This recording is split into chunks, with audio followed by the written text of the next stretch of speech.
Senhor Jesus, obrigado por mais essa oportunidade, obrigado por mais esse Jesus no lar, e que possamos levar paz e luz a todos que estão necessitando nesse momento e tranquilizar vários coraçõezinhos que estão precisando ser tranquilizados.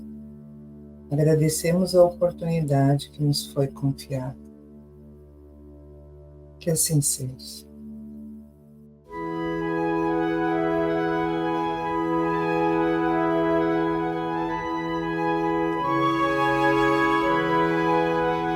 A parábola relembrada. Depois da parábola do bom samaritano, à noite, em casa de Simão, Tadeu, sinceramente interessado no assunto, rogou ao mestre fosse mais explícito no ensinamento. E Jesus, com a espontaneidade habitual, falou: Um homem enfermo jazia no chão, em grande sofrimento, às portas da cidade, assistido por pequena massa popular menos esclarecida e indiferente.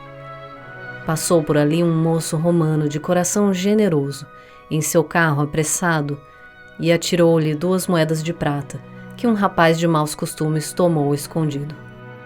Logo após, transitou pelo mesmo local um venerando escriba da lei, que, alegando serviços urgentes, prometeu enviar autoridades em benefício do mendigo anônimo. Quase de imediato desfilou por ali um sacerdote que lançou ao viajante desamparado um gesto de bênção e, afirmando que o culto ao Supremo Senhor esperava por ele, encorajou o povo a asilar o doente e alimentá-lo.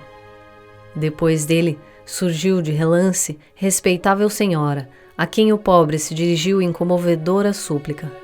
Todavia, a nobre matrona, lastimando as dificuldades da sua condição de mulher, invocou o cavalheirismo masculino para aliviá-lo, como se fazia imprescindível. Minutos após, um grande juiz varou o mesmo trecho da via pública, asseverando que nomearia testemunhas, a fim de saber se o mísero não seria algum viciado vulgar, afastando-se sob o pretexto de que a oportunidade não lhe era favorável. Decorridos mais alguns instantes, veio à cena um mercador de bolsa, que, condoído, asseverou a sua carência de tempo e deu 20 moedas a um homem que lhe pareceu simpático, a fim de que o problema de assistência fosse resolvido. Mas o representante improvisado era um malfeitor fugitivo do cárcere e tomou o dinheiro sem prestar o socorro prometido. O doente tremia e suava de dor, lançado ao pó, quando surgiu ali velho publicano, considerado de má vida por não adorar o Senhor, segundo as regras dos fariseus.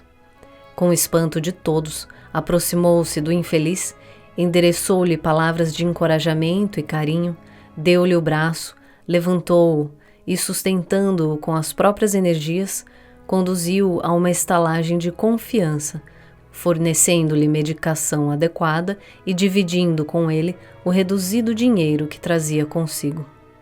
Em seguida, retomou a sua jornada, seguindo tranquilamente o seu caminho. Depois de interromper-se ligeiramente, o mestre perguntou ao discípulo: Em tua opinião, quem exerceu a caridade legítima? Ah, sem dúvida, exclamou Tadeu bem-humorado. Embora aparentemente desprezível, foi o publicano, porquanto, além de dar o dinheiro e a palavra, deu também o sentimento, o tempo, o braço e o estímulo fraterno, utilizando para isso as próprias forças. Jesus, complacente, fitou no aprendiz os olhos penetrantes e rematou: Então faze tu o mesmo. A caridade, por substitutos, indiscutivelmente é honrosa e louvável, mas o bem que praticamos em sentido direto, dando de nós mesmos, é sempre o maior e o mais seguro de todos. Muito bem, muito bacana essa parábola do bom samaritano, né? Porque ela deixa muito explícito para a gente a verdadeira riqueza, né? A verdadeira moeda, entre aspas, que Deus, que Jesus espera da gente, que que é o nosso tempo, o nosso amor e a nossa caridade, né?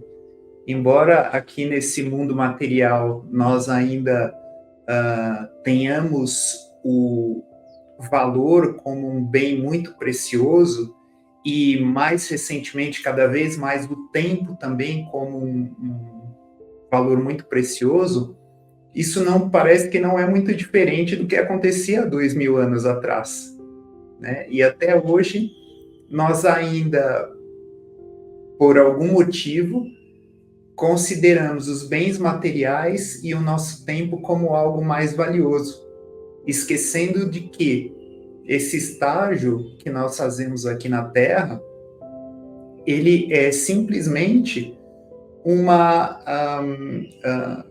situação propícia para que nós aprendamos a doar aquilo que efetivamente é o grande valor do universo, né? Que é a nossa boa intenção, que é o nosso tempo, que é a nossa energia, que é a nossa caridade em prol do próximo, e não em prol de nós mesmos para termos, né, uma casa melhor. E eu digo assim, né, uma casa melhor do ponto de vista de luxo, né, de extremo conforto, aquilo que muitas vezes a gente não precisa. Então, é isso que me vem aqui. O que vocês acham?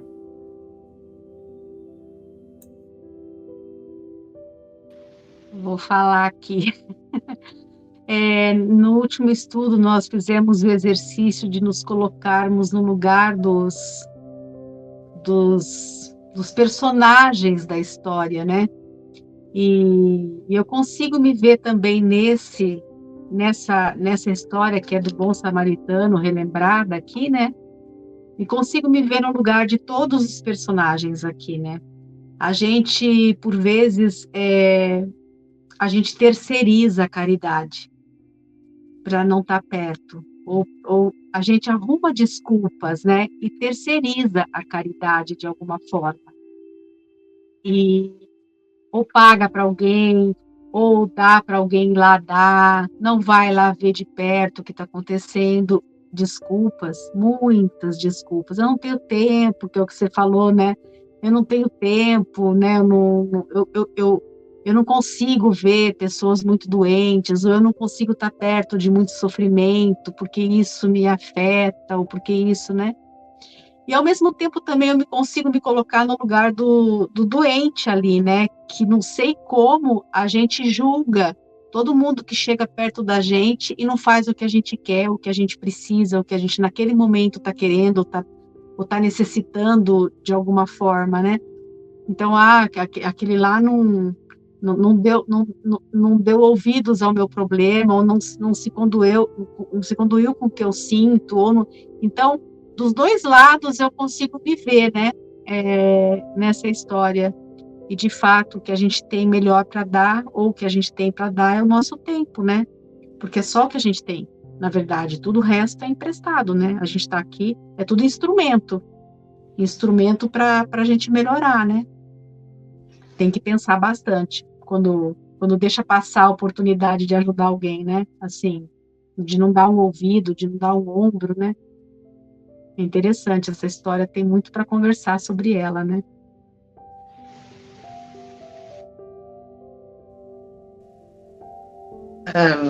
Quando falamos em caridade, a primeira coisa que me vem à ideia é dinheiro. É sempre dinheiro, não é? Primeiro a gente pensa que caridade, damos esmola, já está tudo feito, não é?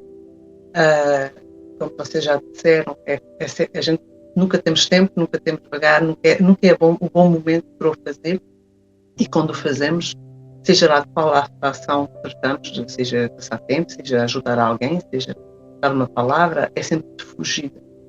E sim, a gente falamos muito de caridade no exterior, mas também podemos fazer caridade dentro do nosso lar. Quantas vezes que os nossos pais, os nossos tios, pessoas mais idosas que precisam de ajuda, ou até mesmo nós, um filho ou alguém que está doente, precisa de uma ajuda, também isso também é um tipo de caridade, é um tipo...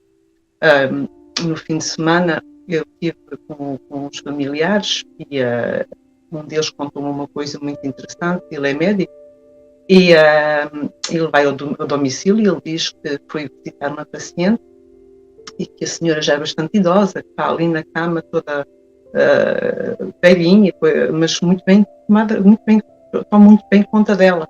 E o que eles pediram, os filhos pediram foi: você faça tudo para a salvar, faça tudo para poder manter mais tempo possível em vida. E ele estava impressionado com aquelas palavras daquela família. Ele disse-me: a maior parte das vezes as pessoas querem despachá-los, deixá-los ir, e eles não, eles via-se nas palavras deles que eles queriam que eu fizesse tudo para que ela estivesse bem, para prolongar o tempo da vida dela. E curioso, porque a gente estávamos a falar de Deus, e eu disse: olha aí, para mim isso é Deus. Isso é um exemplo de amor e de caridade que essas famílias estão a fazer. Talvez se houvesse mais pessoas com essas capacidades de amor e de caridade, talvez houvesse mais pessoas na rua. E então acho que esse exemplo nos diz muito. Ele acabou por dizer: eu não seria capaz de o fazer, penso que não seria capaz, mas ainda bem que há alguém, não é? Então que a gente olha ao nosso redor e veja que a caridade é muito fácil hoje, mas tem que sair a algum lado, temos que ser nós a nos doar, mesmo se mais tarde a gente tiver necessidades, que possamos nós também ter essa caridade, uma vez que a gente esteja nessas situações. Obrigada. Nessas ocasiões sempre aparece a desculpa, né, colegas? Que nem tu comentou dessa família que pediu para o médico ir ao extremo para salvar a mãezinha deles. E a gente sabe, infelizmente, de histórias de pessoas que colocam os idosos, os deficientes em clínicas e não vão visitar por nada. Então, assim, é bem triste isso. E as pessoas usam o tempo como desculpa. Eu não tenho tempo. Enquanto que é o que a pessoa mais tem. E na hora que acontecer, que ela terminar o tempo de vida dela, é ela que vai ter que justificar para o Papai do Céu o que ela fez com o tempo dela. Então, é fácil, como muitos tentaram terceirizar a ajuda para esse senhor. Eu não tenho tempo, eu estou pagando. Gente, não é por aí. Não é por aí. É o amor do teu coração que tem que fazer a coisa. Não é o dinheiro que tu tem para dar na mão das pessoas. Pelo menos é a minha opinião. Até porque eu cheguei a viver esse tipo de situação na minha vida profissional, de ver pessoas que nunca ganhavam visita. E isso me doía muito. E sempre doeu, sempre também. Essa história do bom samaritano sempre mexeu comigo. E tem muito para pensar. E a gente podia ficar falando horas sobre ela, porque ela é muito importante. Obrigada. Acho que a Patrícia trouxe uma reflexão também bem interessante quando ela falou: vamos fazer o exercício, né, de nos colocarmos no lugar das personagens dessa parábola, né? E de fato ela falou, eu fiquei pensando, poxa, quantas vezes eu já não fui o juiz, quantas vezes eu já não fui o mercador de bolsas, né, a senhora que estava passando, ou seja, às vezes a gente acha que não tem força, às vezes a gente não tem tempo, às vezes a gente não quer chegar perto mesmo, né? Isso não se refere somente ao mendigo que está na rua, mas também às diferentes situações que a gente vê na vida e que nós optamos por adotar uma postura ou outra, né? Mas quantas vezes nós fomos efetivamente como ele fala aqui, o publicano, né? Quantas vezes nós somos efetivamente aquela pessoa que falou, não, eu vou lá ajudar. É claro que a gente não pode cometer o equívoco também de chegar e falar assim, eu vou mudar do dia para a noite, então amanhã eu vou sair ajudando todo mundo que eu vejo na rua. aí também não dá, né? A vida ela tem que ter, obviamente, um equilíbrio. E a gente tem que pensar que nós estamos aqui na Terra também para ajudar os outros, sim, mas em primeiro lugar para ajudar a nós mesmos. Quer dizer o seguinte, uma pessoa necessitada, se tiver merecimento, sempre vai ter aquela ajuda. Quer dizer, Deus vai fazer alguma coisa para que a ajuda chegue àquela pessoa, seja por um caminho ou pelo outro. Então, nós também não podemos achar que nós somos a única solução para todas as coisas. Porque se aquela pessoa é merecida, tem um merecimento para aquela ajuda, Deus vai fazer com que chegue de uma forma ou de outra. Entretanto, quando essa necessidade chega até nós, qual é a nossa postura frente àquela oportunidade que a vida está nos dando? Né? Quer dizer, às vezes nós não precisamos sair caçando por aí os problemas para tentar nos redimir de alguma coisa. Mas quando aparece na nossa frente, qual é a nossa postura? E é justamente essa imagem que a parábola dá, né? Era justamente a entrada da porta, era a entrada da cidade. Todo mundo passava por lá. Então, naturalmente, iria aparecer na frente de todas as pessoas. Qual foi a postura de cada uma quando aquela situação apareceu no caminho daquela pessoa? E é aí que Deus traz, olha, não adianta nada crer, fazer e ser, né? Se a gente não tomar uma atitude, não agir efetivamente e colocar a caridade em prática. Então, acho que é muito, muito bonito esse trecho aqui. Alguém tem mais algum comentário, alguma reflexão?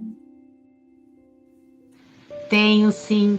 A gente levou tudo para a rua, a conversa, né? Mas a caridade começa dentro de casa, né? Então, há muitas coisas que a gente pode fazer com a caridade com quem está próximo, né? Dentro da nossa casa, os nossos desafetos, os nossos, né? Dentro de casa, na família, no trabalho. Ali que começa a caridade, né? Com quem está mais perto, na verdade. Eu penso assim. Obrigada. São os que estão sempre no nosso caminho, né? Então, tá bom, pessoal. Bom, queria agradecer a vocês pelos lindos comentários, lindas reflexões. Obrigado a todos vocês que assistiram também. Fiquem com Deus e nos vemos no próximo vídeo. Um abraço a todos.